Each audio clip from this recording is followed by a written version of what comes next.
All right, here we go. Episode 21 from Tata Steel, Wijkanze here in the Netherlands. We're back at it again. This is after round 10. We have a rest day today, and tomorrow we're getting back into it for the final stretch, the final 3 rounds. Fabi, well, welcome back, I guess. It's been, a week since our last podcast, something like that? Yeah, thanks for the welcome back. Yeah. I haven't seen you since then. Yeah, that's true. At least not on camera, right? We've been putting on a lot of content, but mostly in short format. Yes. We've been mostly preparing for the tournament. And here we're talking about the tournament a bit, I guess. Yeah. There's not so much to talk about in the chess world recently. That's the thing. It's been a quiet period, but there's also been a great surge of interest in chess in general from the outside world, which is an interesting dynamic, I think, because let's say in October, we understood why chess was in the news. Right. But now it's a bit more of a mystery why chess is suddenly surging in popularity. I actually don't think it's a mystery. I think it's all about Mittens. I've been thinking about it, and there's actually nothing outside of that has been happening, or at least nothing that would create such a boom, right? And I think Mittens was a big one because everybody was talking about. And I think it was not only that they were talking about, but they were also creating content around it. Like all these content creators, you see Hikaru, you see Gotham Chess, and everybody else. But they're like Hikaru and Gotham and Levy. They're making content regardless. They are. Yeah. Levy is going to be putting out videos daily regardless of what's happening, whether there is something happening. Yeah. Or nothing happening. If you even want to consider Mittens as something happening, I mean, it is, from how I see it, basically just a publicity stunt. It is. No, I mean, I don't think chess.com was hiding that too much, right? But it did make the waves. I think it's mostly about, the internet loves cats. That's a big one. You'd think like people would have a bit more depth to them, right? Yeah. Not you just. It's not even a cat. You just call it a cat name, and suddenly. Souped up chess engine is popular, just genius. No, a great marketing move. I wonder if it's that or if it's just a delayed effect of chess being news for a long period of time. For example, Lex Friedman hosting a bunch of chess players on his podcast, like Hikaru, Levy, Gotham Chess, Andrea and Alexander Botez, all made appearances on the Friedman podcast. Like there was this period of chess interest because of obviously the whole Magnus Hans thing. Maybe we're still seeing some like delayed effect of people are looking up chess and then they see, oh, chess is actually in Lex Friedman and in Joe Rogan and in the Wall Street Journal, and they're like, oh, maybe this is something that is worth checking out, even if I've never played chess before.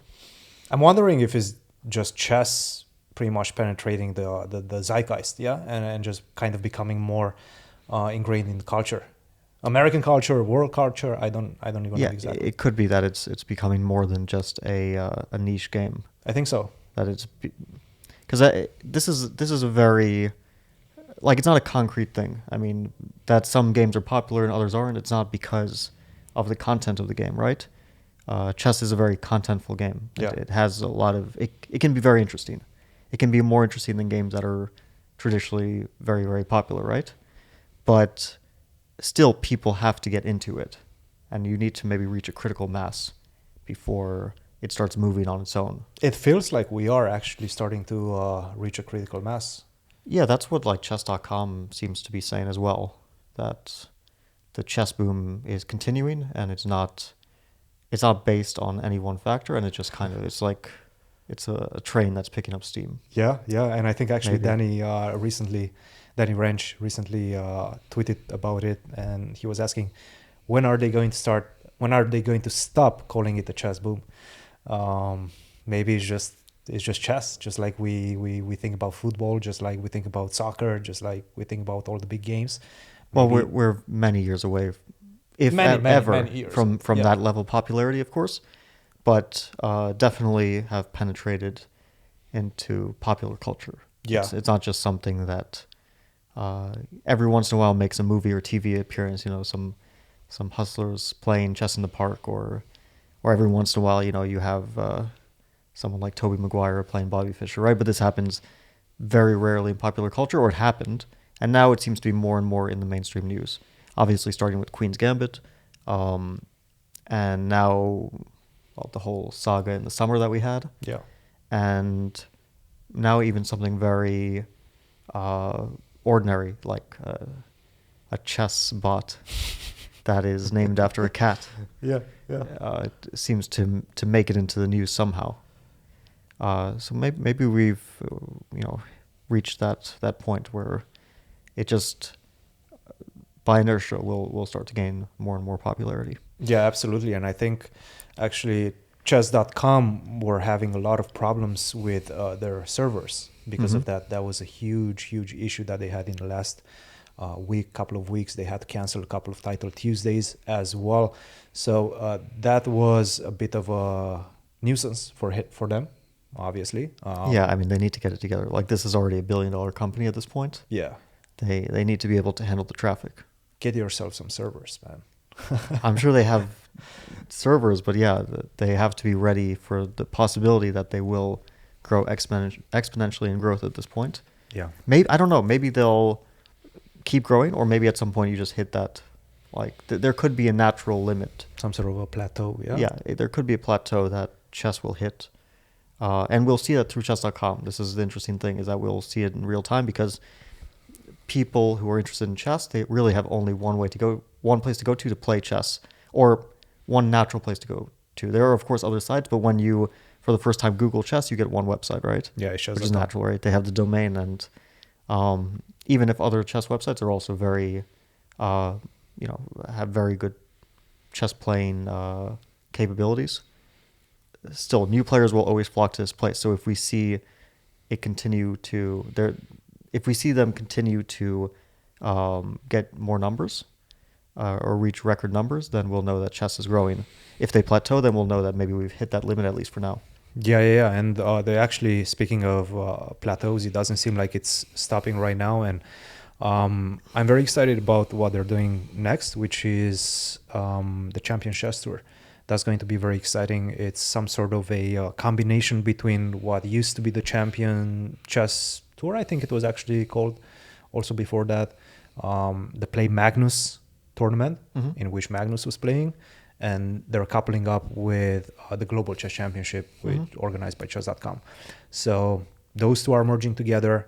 $2 million prize one. That's huge. That's a big one for sure. It's probably the biggest one in online chess. I know the Grand Chess Tour was putting somewhere around $1 million plus pretty much every year since their inception, but $2 million is definitely the biggest one we've had yet. And I think the Grand Chess Tour was over the board, yeah, and this is purely online, and they've merged. I don't know if you would count it as bigger, because they merged two things which were in themselves both very big, right? The Chess24 tournaments and the chess.com tournaments. So we are getting less prizes in the sense that we're getting less events, but we are getting more prizes consolidated into a series of events. And the format is very complicated. Yeah. For people who aren't... All right, let's try to explain it. Let's try to explain it. Okay, so there are 6 main tournaments that will happen over the course of this year.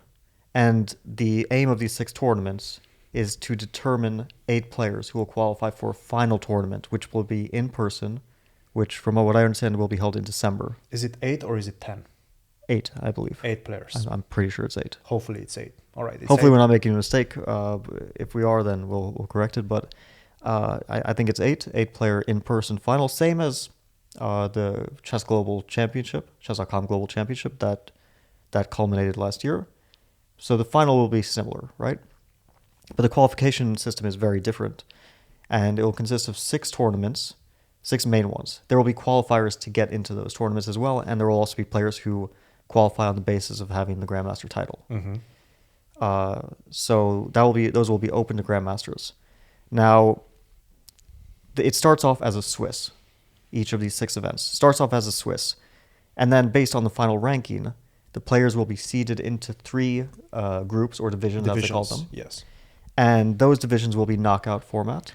So the divisions are going to be numbers 1 through 8 that qualify, then number 9 through, I believe, 24, 24, and then, and then 25 25 to to 56. 56. That's from what I understand as well. 3 divisions, 8, then 9 to 24, and then the rest up to 56. Yeah. Which means that most people will actually qualify for these knockouts because tournaments may be 100 players, they may be less, they may be more, but a large portion of the field will actually qualify. And then this is actually, I do believe, this is a very, very important thing for the 2700s in the world that usually don't get a lot of opportunities to fight for top prizes. Sure, you have the Title Tuesday, but even in Title Tuesday, you only get the first 5 spots, I think, and the 5th one is like $100, so not a lot. Yeah, this is much more money. There's significant money. Huge money. So in Division 1, number 1 through 8, I think the first prize is $30,000, as well as, and this is for 6 tournaments in a row, and then also a ticket. Yeah, that's the most important part. The winner of the Division 1, and only the winner of Division 1. Yeah. The winner of Division 2 and 3 and all those players have no chance of the ticket in their division. Yeah. Only the winner of Division 1 will get seeded automatically into the final. Yes. So but everybody else also will play for something because out of these 6 tournaments, you can only have 6 grand finalists, but 2 of them will, 2 players that go into the final will also be seeded through something called points, Grand Prix points, or something along those lines. Yeah, so there is a point system based on your placement in each division. Mm-hmm. So if you win the Division 1, you get 150 points, which those points will not be relevant for your qualification because you already qualified by virtue of winning, but they will be relevant in terms of, obviously they affect other people, right? Because everyone is going to be fighting for those points. And because there's also a final prize list based on those points. Yeah. If you don't win any of the events, let's say you don't win any Division 1. Now, that means that you didn't qualify directly to the final. But you still have a chance because there are points based on, let's say you got second in Division 1. You get 100 points. 100 points. The winner gets 150, second gets 100, which is actually more than winning Division 2. Right? Winning Division 2, I think it's 50 points. Yes, yeah. So if, hypothetically, someone in every single tournament got second place of Division 1, got to the final of Division 1 every time, they would be pretty much guaranteed, from what I understand, to qualify. No, guaranteed. They would definitely make it. Yeah. Even though they didn't win a single event, but their consistency would lead to them being among the highest in the final point system. So they would definitely qualify. Top 2 from the point system qualify. Which I feel like it'll probably be more because we probably will see at least one repeat winner. Yes. Probably. That's not a guarantee because there's going to be so many people fighting, and it's such a crapshoot. Like let's be honest, with so many players. But we do have the people who are traditionally very good at this format, or very good at chess in general, and there is at least some likelihood that one of those players will win an event twice. Wouldn't be surprising to me. Which means that we will possibly get 3 by point system. So there's a bunch of avenues to qualify for the final, which is a big ticket because, there's like first prize $200,000 in the final. Overall, a lot of money. There's like $2 million, a bit over $2 million in total prize pool. But it's very tough.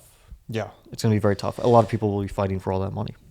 A lot of money, but again, just come back to my point earlier. It's so important for these people that usually don't have the opportunity to participate. For example, in the first qualifier, the Earth Things Masters or whatever it's called, which is going to be played on February 3rd, 50.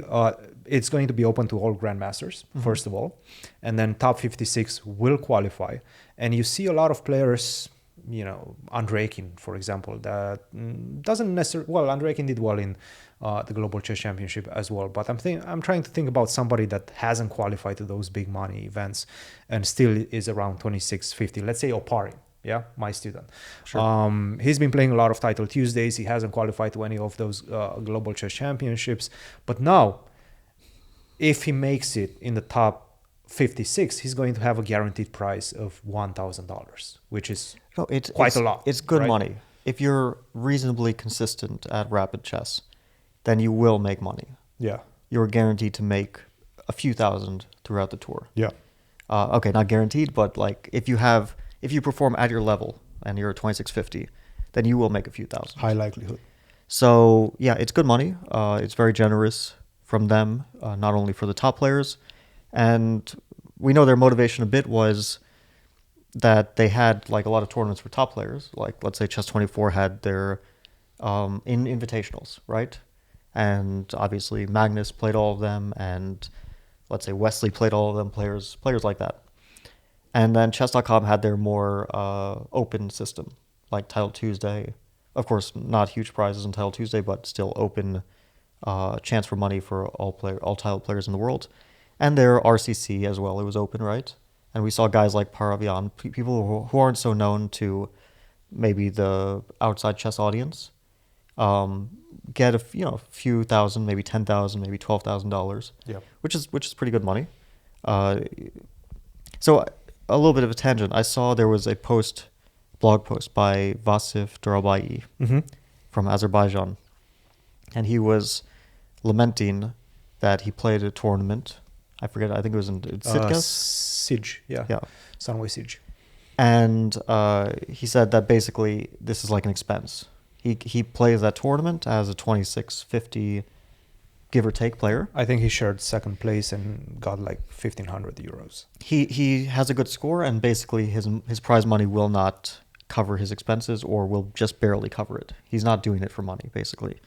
And it was more or less talking about the economics of chess at that level, at the 2650 to high 2600s, low 2700s level, where if you're not getting invitations to tournaments like the Grand Chess Tour or the Chess 24 tournaments, where you have guaranteed prizes of whatever it is, maybe a minimum prize of 5,000, maybe a minimum prize of 15,000, then your financial possibilities are not that great. You don't really have much in terms of chess playing. Of course, there's content creation. People make a lot of money in that now who aren't professional chess players. There's chess teaching, right? Chess teaching is a big one. This is a bit behind the scenes, like the Private average teaching, the average chess enthusiast won't know much about it. But in the United States, you might be charging $100 an hour for a lesson, right? If you're a known, you might even be charging more if you're a known chess coach. Depending on location, I know a lot of people in New York that charge $250 per hour, and they're not even grandmasters. Yeah, if you're a known coach in New York, and let's say you could be a grandmaster, you could be, let's say, someone like Udasin, right? Who was at some point a top player.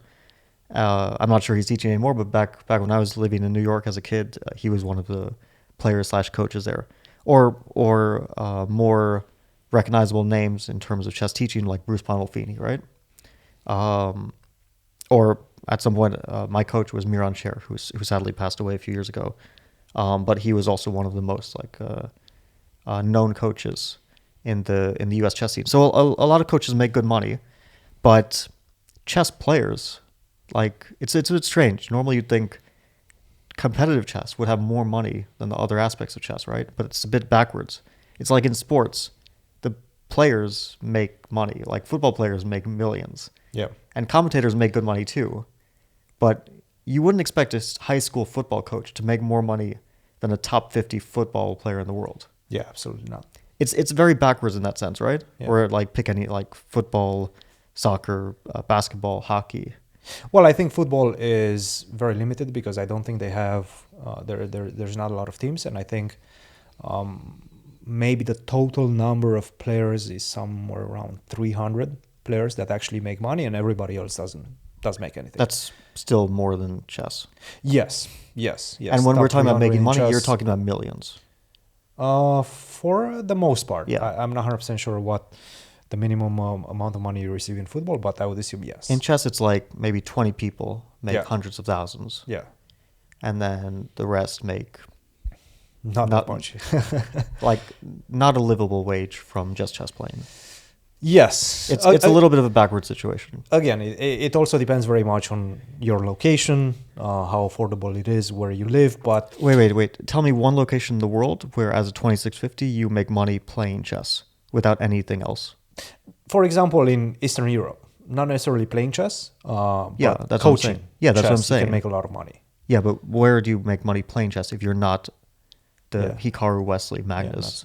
not so much. And that's the thing. Once you start coaching, playing takes a secondary role. Yeah. Your improvement is pretty much stunted at that point. Yeah, but it's just a strange thing Yeah. because why would coaches be like coaches are trying to improve players? You assume to the point that they could make money, but they're making more money from teaching. They're giving more money to their coach than they could ever make from tournaments. Yeah, yeah. It's like I understand people get coaching because they want to enjoy chess and because they want to improve in their own way, right? They have their own goals. Like I want to become 1800 USCF. I want to become a FIDE master. I want to get this norm, etc. I want to win my local club tournament. Like they could be very modest goals, but you'd still expect that if coaching is lucrative, that playing is lucrative, right? These things would naturally come hand in hand. But instead we have, let's say teaching is lucrative, playing chess is not, and creating YouTube videos about chess is. Could be. Could be. Could but be. I mean, again, it's you a have niche to get market. lucky in niche that market, yeah. In that market as well.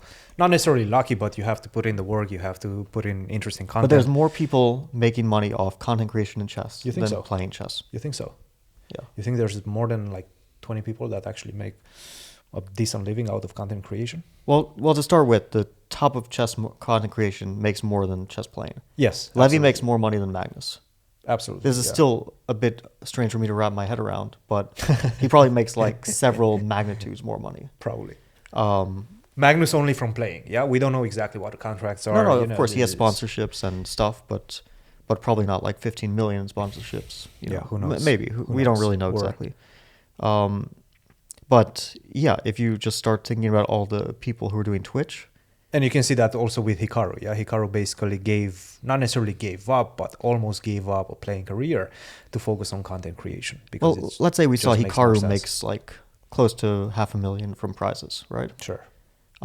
Which Like was the last year. top. Magnus was the top with like 500 something. Yeah, it was like Magnus, Hikaru, and Wesley. Hikaru was in second place. I don't remember exactly, but they were all very, very close. Yeah. And the reason why was because Wesley won the Chess Global Championship, 200,000 prize fund. Hikaru won. Well, there were a few things. Of course, he qualified for candidates, so that was decent money. He also won the Chess 960. And he won the Chess 960, which is like 100 grand, Yeah. straight up. And Magnus did like overall consistently well, but most money he made from his own tour, In the Champion Chess Tour. Yeah. which was a lot of events, a lot of online events. So chess players are making most of their money from online chess, not over the board chess, but they're still not beating content creators. Yeah. Like Hikaru, yeah, let's say he got half a million from content creation. He's making much more than that. $500,000 from playing chess and winning prizes. He's making much more than that from his YouTube and Twitch. Most likely. Yeah. We obviously we're more or less speculating at this point, but we assume that's No, the but case. that's kind of like public knowledge, yeah. Yeah. No, I mean it's a very interesting direction in which chess is going. Not only with the content creation side, but also in terms of format. Rapid and Blitz definitely becoming much more successful and much more important if you want to make a living out of chess. And that probably will drive a lot of players that have been, and a lot of the culture in chess, because the culture used to be like you have to focus on classical chess. Like this is the big, let's say, chess format that you have to focus on. Nowadays, as a coach, you could probably direct your players to be good in Rapid and Blitz. That's probably going to be more financially feasible for them. Yeah, I would at this point say if the trend continues, classical chess is getting phased out within a few years. Yeah. I mean, it's just And chess Magnus players, was mentioning that as well. yeah, it's what he wants. I mean, it's what a lot of people want. I understand. It's just easier. A lot of people want, you think? It's just easier. Like you have to do less work. You can just get by on. I mean, for let's say someone like Magnus, it's actually effortless because he'll still work on chess and play a lot, but he doesn't have to put in the like 10-hour days or 8-hour days and like training camps with multiple people. that sort of stuff that actually like sucks, let's say, a few months out of your year, that like every once in a while I was doing to prepare for candidates for the World Championship in 2018. And as you know, right? And I mean, you were part of we just like carved out 3-4 months Yeah, just to work insane. on chess. It's insane. You don't have to do that, but you make more money. And you can do it from home. I mean, who would not want to do that? What's like, your take on that? How do you feel it's about a it? mixed bag. I mean, Because there has to be something about the love of playing long games, right? Of thinking for long periods of times. yeah, on the one hand, like The psychological aspect of face-to-face chess, things of that nature. winning a classical tournament with top players is more satisfying. It feels more meaningful. Yeah. If I'm thinking about like what I value in my career. But let's say you talk to a guy like Wesley, and he's playing here, and he makes, whatever his starting fee is, and he has a decent +2. I mean, the tournament's not over. We don't know he could even win the tournament. It's not finished, right? But let's say he finishes +2. He makes his starting fee, whatever it is, 25, 30 grand. And he goes home after 3 weeks of work, which was pretty tough. You go to another country, stay in a hotel, prepare before the games, few hours. Or he can sit at home with his cat and casually make, 50 grand with minimal effort, 10 times less effort and more money. And you're going to convince him that playing classical chess is the way to go. That's why it's going to get phased out, because if you give me an option with less effort and more money, of course, I mean, who wouldn't pick that option? The only way that it can compete is if similar amounts of money get put into classical chess, besides the World Championship, right? The entire infrastructure with the World Championship, that will stay just because of obviously the money involved. For how long do you think he's going to stay? Because right now, it's pretty obvious that after April, after the World Championship match, the world champion is not going to be the strongest player in the world. Yeah, but why do things stay is a question. Just because, let's say, Ding or Nepo is the world champion, and people say, oh, that's not the best player in the world. Well, we've had that before. Kramnik wasn't the best player in the world. But when he beat for how many cycles is the question? I mean, if we're talking, there was like a period of, let's go from the 90s. I mean, when everything was messed up in terms of like multiple cycles and stuff, and different people were saying they're the world champion. But if you had Halifman, definitely not the strongest player in the world. Definitely not. Ponomaryov, this was during Kasparov era. Definitely not. Definitely not. Kazimjanov, with all due respect, in 2004 he wasn't. Then we had the debatable, right, Topalov. Okay, Kasparov had quit. Topalov was world champion. Maybe we can say Topalov was the best player in the world. At least it felt that way for a short period of time.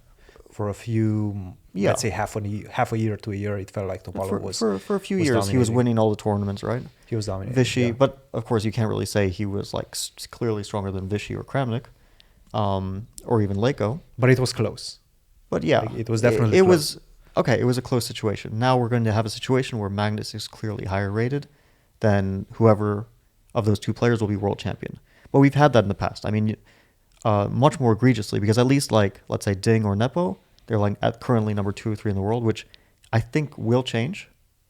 I don't think that this will necessarily stay the same, because we already saw like Ding going down, Anish going up, for example, in this tournament. Ratings fluctuate. We'll see that. The only reason we didn't see it is because Ding didn't play for like 2 years, basically. Yeah. But once people start playing, ratings fluctuate. So, but still, we have a player who's like top 5 in the world who will be world champion, while Halifman was not top 5 in the world. Ponomaryov wasn't. Yeah. Anyway, that's the past. But that didn't change there's value in the world championship cycle, because it's a long process involving pretty much all the best players in the world, usually. And the final prize is the biggest one you can imagine in chess. First of all, you put your name in the history book, for sure. Like, whoever's world champion, they're the classical world champion. Yep. We'll debate about whether Kramnik In was 100 years from now, nobody will remember actually most of these things, but they will remember who was the world champion during that time. maybe. I don't know if they'll remember that either.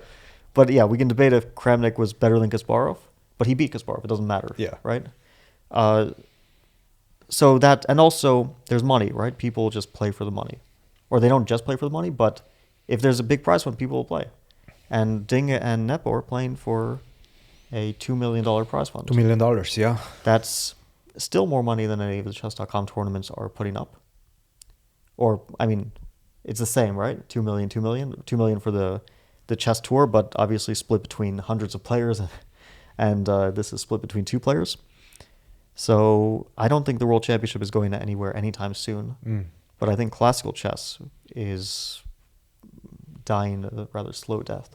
Interesting. Very, very interesting. I see where you're going, and I tend to agree. I just hope that classical chess is still going to have some place in the world of chess. And I think it will.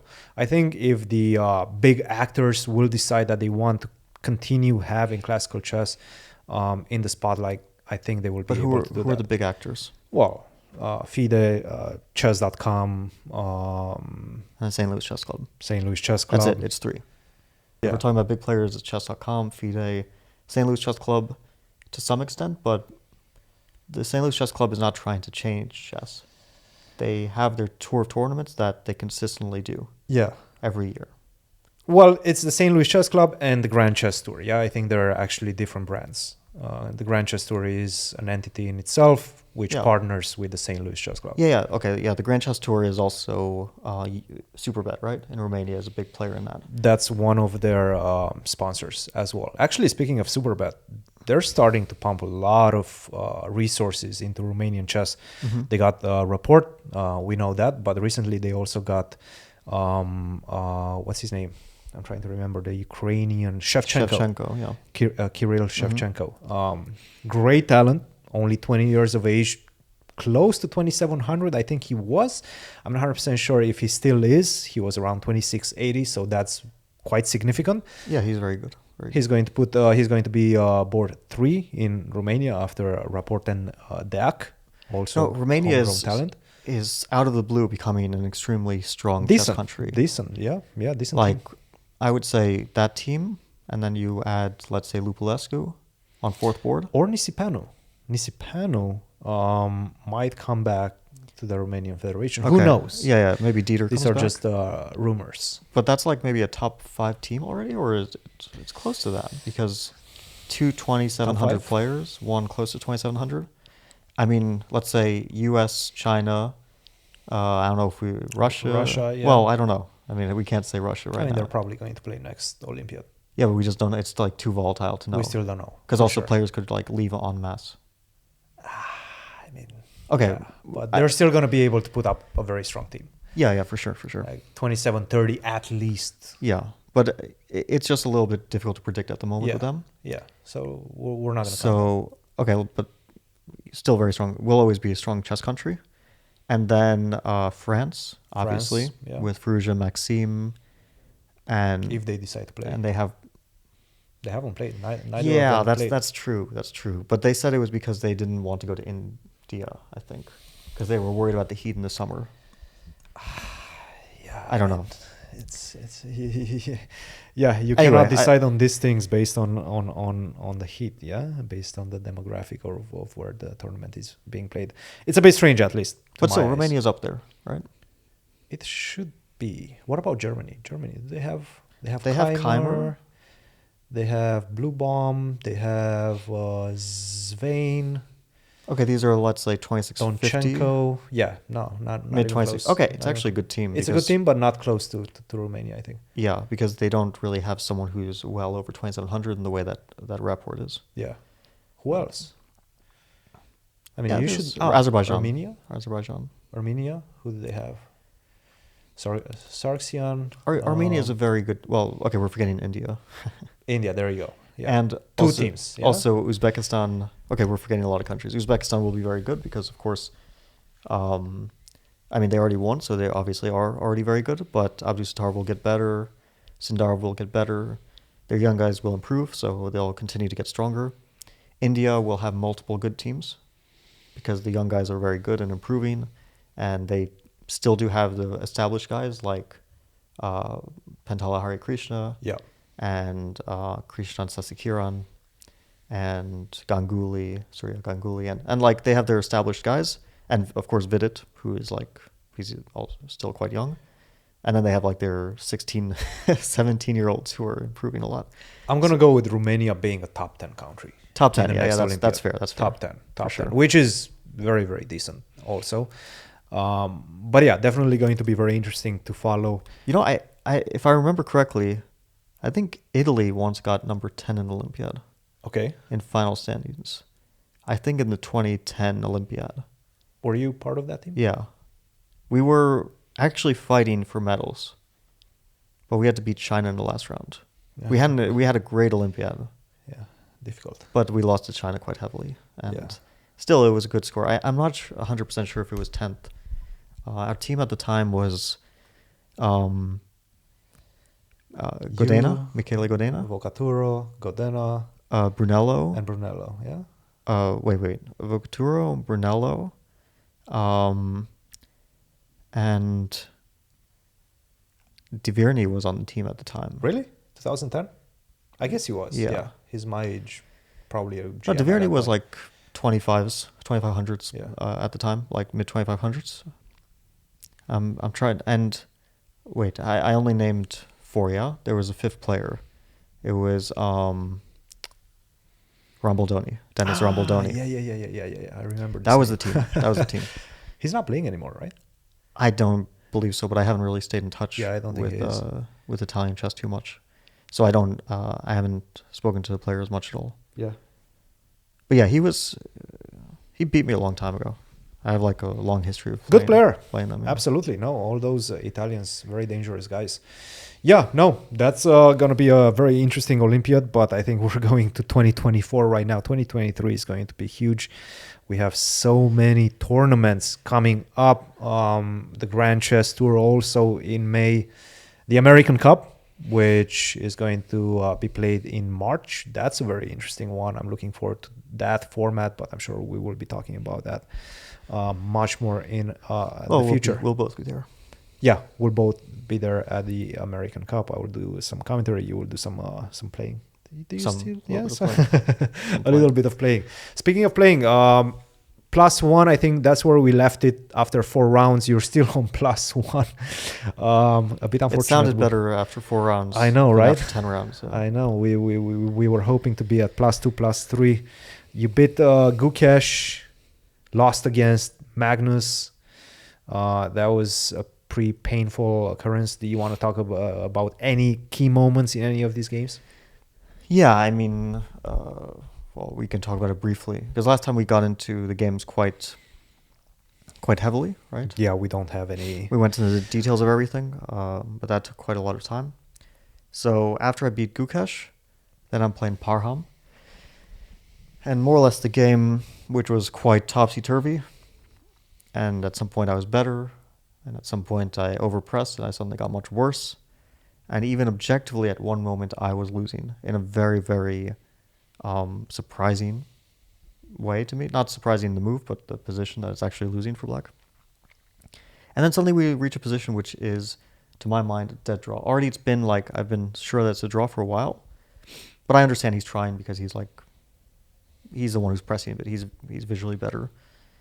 And then at some point it's like he can't make any more progress. And I thought it would be clear to both of us, like, okay, we're heading to a draw, yeah? I mean, we tried our best, but it happens. It's a draw. I understand he wants to win, and he's an ambitious guy, very fighting player.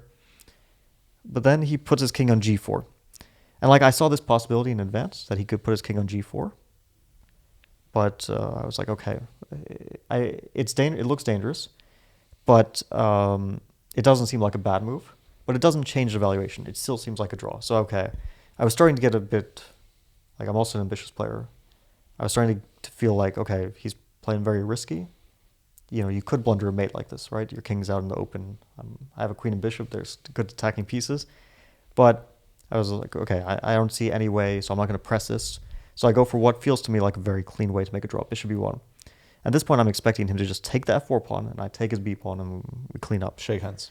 Then he plays this move queen b2, which I had seen in advance, but it looked like it was both pointless and risky.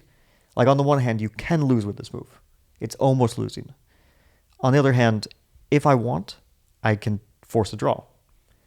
So I don't see anything better than to go for what I feel like is a forced draw. So I take his bishop. He's about to promote his b pawn, puts the pawn on b7. And it's going to be a perpetual, and I'm sure. I give him a check, and I'm thinking, okay, he's going to play king g3. And then he's going to go into the corner, and we're going to make a perpetual check. There's nothing either of us can do about it. But he looks very intense, and I'm like, why is he looking so intense? He looks like this is like everything's riding on this game. I'm like, I don't understand. I mean, it's a forced draw. It's a perpetual. And then he goes king e3. And from what I understand, this doesn't seem to change the evaluation, but it starts to feel like white might have to make accurate moves, and maybe black is getting better. So I give some more checks. He goes all the way up. I don't really understand. Suddenly, it seems like he's going towards checkmate. I feel like I'm winning already. Then he finds like his king on e8 is kind of hiding, and I don't have checkmate. I have perpetual check. He offered me a draw at some point around here, but at that point I could literally like force draw in 50 different ways, and I understood that I can only be winning this. Did you offer him a draw at any point during the game? No. I mean, at some point I was like, okay, he can take a draw anytime he wants, but if he wants to play, I mean, I'm not opposed to it, right? I was like thinking maybe he'll do something crazy, which is what happened. So he gets to a position where I find this bishop a2, and 2 against 1 queen ending looks losing for white, but I wasn't sure, and eventually it was winning for me. And we get into another time trouble, and after 7.5 hours, I mess it up and we draw. After the game, I'm like, what was all of this for? And the guy like went fully crazy on me. I mean, completely senseless ambition. Like it was more or less like he was a bull and like waved a red cape in front of him, and he just couldn't see anything else. He just, I don't know what like came over him that he absolutely needed to win this game at any cost, because to me it didn't feel like a game where I was like lost the whole game. It just felt like a normal kind of topsy-turvy game, and suddenly he's like, at the last minute he's like, I need to win. And of course I was also super disappointed that I didn't win. It was like, and then I lost like one of my worst games ever the next day. Absolutely disgusting game where I just played like a shocking move. I mean, I understood after I played it, I was like, this move is bad, and I didn't even see exactly why, but I was like, I just made a terrible move, didn't I? It just feels bad, yeah. And then Bishop within C2. within like 2 minutes, he played rook b4, and I was like, okay, that's it. It's resigns. I was thinking of resigning on the spot, but made a few more moves. And that was basically the most eventful thing that happened up till now, because then I made some like relatively not super eventful draws. Yeah, it feels like the story of the last couple of days has been Keimer and the rook endgames. 2 big rook endgames against Abdusattorov. That one was actually crazy. The rook endgame was so difficult, and we were trying to figure it out over dinner. We were looking at the position. We were making mistakes left and right. Then we were checking it with the engine, and we were seeing what mistakes we were doing and how we were supposed to play. They were making mistakes left and right, and it was just Keimer that made the last mistake. Actually, it was this moment where I believe his rook was on f6. He did everything right up to that point. The black king was on e5. I think the white king was on h5, and he had this almost study-like move, king to g6, to win the game. Do you remember the moment? Let me remember the position. So basically, he gave this check on h5. Mm-hmm. King went back to g6. Then g5. Very important. And the rook move. goes behind. Rook check, a1. King f5, rook f6, king e5. Yeah. King g4. No, I think king g4 was not winning because of rook to g1, rook to g3. But what he was supposed to play was king to h5, rook to h1, and now king to g6. No, wasn't it actually rook f8? That he had to go to f8, so he like starts the push of the pawn? That might have been winning as well, but I think this also king to h5, king to g6 with the idea of rook to f5. and just take the pawn on f4. Yeah, it's probably the same position because rook f8, rook g1, king h5, rook g3. and... But now you can go g6, right? Okay. G6, Yeah, check, it check, was... check. Black goes to h3 and then we play rook e8, we cut the king off and go king f5, yeah? Something like that. Yeah, this was not so easy. Very difficult endgame. Not easy at all. Very, very difficult endgame. The thing was, I thought he would anyway win it because it felt like he might not know that he's winning, and neither of them might not know because it's very difficult to understand that black is losing this. But still, it felt like white doesn't really have any other options, so you kind of just stumble into the win. Like you make those moves because they're the most natural moves, and then you kind of just get there without even knowing that what you're doing is winning, which happens sometimes, right? And then you get there and you're like pleasantly surprised. Oh, this is actually a completely lost position for black. But he found the other move, right? And after 7.5 hours, you can't really blame someone for messing up a complex rook endgame. But definitely that was a painful one for him and a very lucky break for Norderbeck. Yep. And after that, he followed it up, Vincent, with another rook endgame. Very nice play with black pieces against Jordan Van Forest. But unfortunately for him, once again, he did not convert. This one was strange to me because I stopped watching the game at some point. Yeah. It was like white had a pawn on a5, pawn g4, rook on the 5th. And black has like pawn a6, which is a very weak pawn, which has to be constantly defended by the rook on the 6th rank. Black's rook is like on c6. And black has like pawns h6, f7. And to me, it just seemed like white waits, and that's it. Black really doesn't make progress here. Yeah. And I would think that even like in a blitz game, white would draw this without much worry because you just wait. But within like 5 moves, Jordan was suddenly losing. As I tuned back in, I'm like, well, how did this happen? And then he didn't find a way to win. So it was... he probably will have some nightmares. I mean, like, not only that he misses 2 wins, but in the same exact fashion in long rooking games. And the longer the game, the more you feel like I just wasted all my time. Like, at least, okay, I play a 7-hour game. It's not fun, but at least I got away with it with a win, right? Yeah. Satisfying. Yeah. But you don't even come away with anything. I mean, it's even worse to lose, of course, a long game. Then you feel like I just got tortured endlessly and I lost. I mean, we've all been there. Yeah. We've been on every side of it, right? That you win a long game, that you lose a long game, or that you mess up and draw a long game. But from experience, it's pretty painful. Learn your rook endgames, guys. Very, very important. Rook endgames, queen endgames. All of these simplistic looking endgames, which actually have a deep layer of complexity. Okay, but here's the thing. Like when we say learn your endgames, I mean, it's very easy to play an endgame. Yeah. When, let's say you're training and someone's asking you like, okay, in this position, what's the best move? Mm-hmm. And then you think with no pressure for like 20 minutes and then you calculate and everything. And very often you get it wrong anyway. Yeah.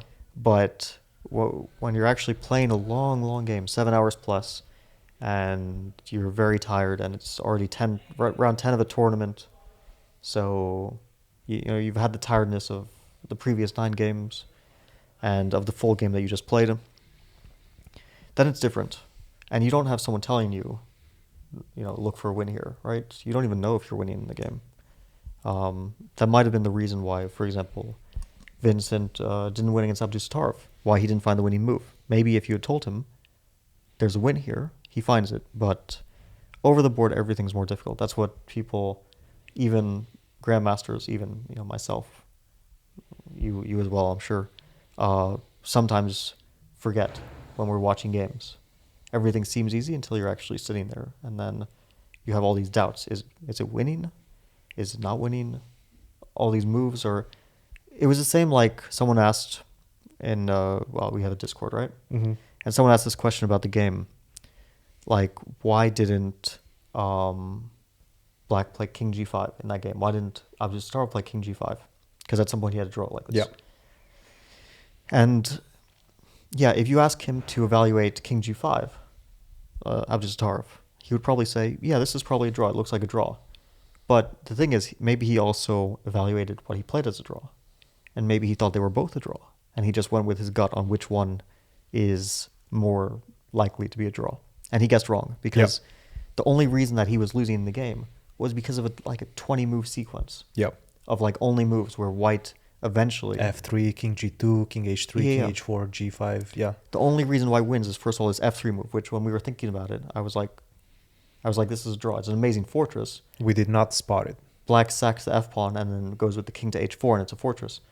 But then we were like, oh, this F3 move. And then we realized that, of course, black waits, and white's only way to try to win is to play rook G5, which is a very clever check, and then king H7, and again, it seems like it's a draw. But then you see that the rook goes to F6, and you think, oh, it's winning. But then you see black goes behind, and again, you think it's a draw. And all of these calculations go through a player's mind very quickly, and it's only if you see up to the very end that white isolates black's king, cuts it off, and then keeps black's rook tied to the f-pawn from behind, and slowly marches the g-pawn up the board. Then you realize it's winning. And this is a level of foresight that it's really difficult. I mean... Especially when you have 5 minutes on the clock for the rest of your game. Yeah. I think from white's point of view, maybe you stumble into it, but from black's point of view, to avoid it, you have to have either a sixth sense or an incredible level of luck, because I don't think that you can calculate your way to a conclusion under the circumstances of a game, under the circumstances of having low time. That's why, we shouldn't really be criticizing the players for this. No, absolutely not. No, it just goes to show how difficult chess is and how resourceful these players are when they are on the defense. You can see that with Abdusattorov as well, who was, pretty much everybody at this tournament is so resilient, and most top GMs are resilient like that. So yeah, that is something that everybody can definitely work on, and I think it's probably a good advice to finish this podcast on. What's the advice?